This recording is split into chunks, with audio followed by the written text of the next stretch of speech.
আল্লাহু আকবার আল্লাহু আকবার লা ইলাহা ইল্লাল্লাহ লা ইলাহা ইল্লাল্লাহ লা ইলাহা ইল্লাল্লাহ লা ইলাহা ইল্লাল্লাহ। বানাবো তো এগুলো, বানাবো তো ইনশাআল্লাহ। আল্লাহ যদি পারতাম একটানা 3 ঘন্টা কথা বলতাম, লেকিন দুর্ভাগ্য আমাদের, আমি ঠিক 3টায় গাড়ি ছাড়ছি, 3টা আমাদের গাড়ি ছাড়ছি। আমরা এখানে এসে বলছি 8:30টা। এবার বলেন আমার এখন আরেকটা মাহফিল আছে, এরপরে আমার আবার 4 ঘন্টা মাসালা আছে। আপনারা কাছে থেকে আসবেন, কাছে থেকে সেখানে আজকে সবক কম দিলাম, বেশি দিনে ভুলে যাবেন। আজকে শুধু 3টা সবক দিয়ে ঘরে ফিরবেন। আর নামাজ, জিকির, বলেন সফলতার চাবি, আর নামাজ, জিকির, আর ব্যর্থতার চাবি, কাজ নাই, নামাজ নাই, জিকির নাই, হতেই ঘরে। এই মানুষটা কাজও নাই, নামাজও নাই, জিকিরও নাই, এটা গরুর মধ্যে বেশ সঙ্গী, আমার কিছু করে না। আরে বলেন এটা গরুর মধ্যে বেশ সঙ্গী, এরকম বাজারে কিছু মানুষ আছে না? গ্রামে এরকম কিছু মানুষ আছে না? ঢাকা শহরে এরকম মানুষ নাই? এরা গরু সমান। দেখেন একটা গরু ঘুম থেকে উঠে পাঠা আছে, বলেন টাইম টেবিল নাই, বলেন এরা ঘুম থেকে উঠে পাঠা আছে মিছিনি দুই প্রয়োজন, ঈদের প্রয়োজন আর আউটের প্রয়োজন। আমরা কোন প্রয়োজন উঠি? আমরা নামাজের প্রয়োজনে উঠি।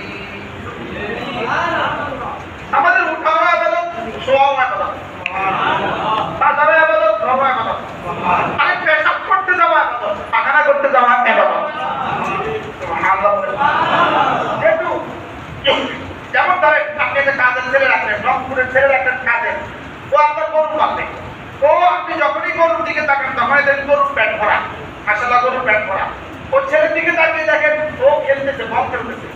আপনি গরুর দিকে তাকিয়ে দেখেন পেট ভরা, ছেলের দিকে তাকিয়ে দেখেন বল খেলে। আপনি কি বলেন? খেলুক, বলে আমার মানুষ খেলুক, গরুর তো পেট করছে, ঠিক আছে? এবার ছেলের দিকে তাকায় দেখেন বল খেলে, গরুর দিকে তাকায় দেখেন গরুর পেট খালি। এবার আপনি ছেলেকে কি বলবেন? তোর বল খেলার লাগে রাখছিলাম, আগেরটা কি করছিল? এবার ইনি দোকানে, নামাজের সময় নামাজে, আবার দোকানে, আবার নামাজে, আবার দোকানে, আবার নামাজে। এবার রব কি বলে? ফেরেশতা ওর নামাজ, ওর দোকান, ওর দোকানের প্রতিটা মুহূর্ত নামাজের সব লিখে দিচ্ছা। কাজটা আপনারটা ঠিক আছে? আপনি কি এবার ইনি বসে বসে চা খাইতেছে, দোকানের সামনে বসে বসে চা খাইতেছে, আবার নামাজে চলে আসছে, আল্লাহ চা খাইতেছে, যদি এটা উদ্দেশ্য না যা মা। এবার ইনি বসে বসে পান খাইতেছে, আবার নামাজ আসতেছে, আবার পান খাইতেছে, আবার নামাজ আসতেছে। আল্লাহ কিনে নামাজ তো ঠিক আছে, হ্যাঁ ঠিক তো আছে, তাহলে পান খাইতেছে যা, এটা মা।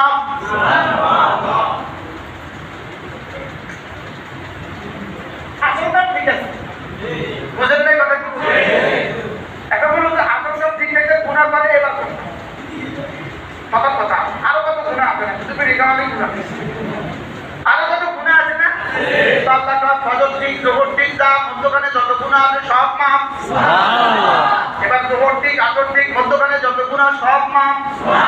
এবার আসর ঠিক, মাগরিব ঠিক, মধ্যখানে যত গুনাহ সব মাফ। এবার মাগরিব ঠিক, এশা ঠিক, মধ্যখানে যত গুনাহ সব মাফ। এবার এশা ঠিক, ফজর ঠিক, মধ্যখানে যত গুনাহ সব মাফ। এবার সব ঠিক, জুমা টু জুমা সব মাফ। এবার সব ঠিক, রমজান টু রমজান সব মাফ। এবার সব ঠিক, ঈদ টু ঈদ সব মাফ। এবার সব ঠিক, সব গুনাহ সব ঠিক। এবার উমরা টু উমরা সব মাফ। দেখছেন যে মাফের লাগে কত উদাহরণ আছে না? কারে মাফ করবো?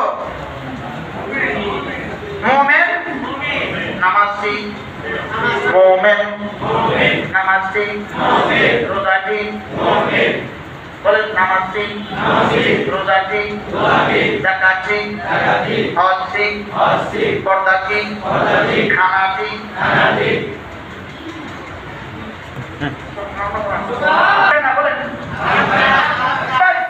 এইগুলো সব ঠিক।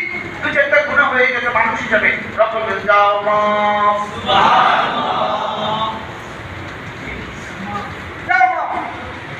আল্লাহ আমাদের সবাইকে বোঝাপড়া সহজ করে দেয়।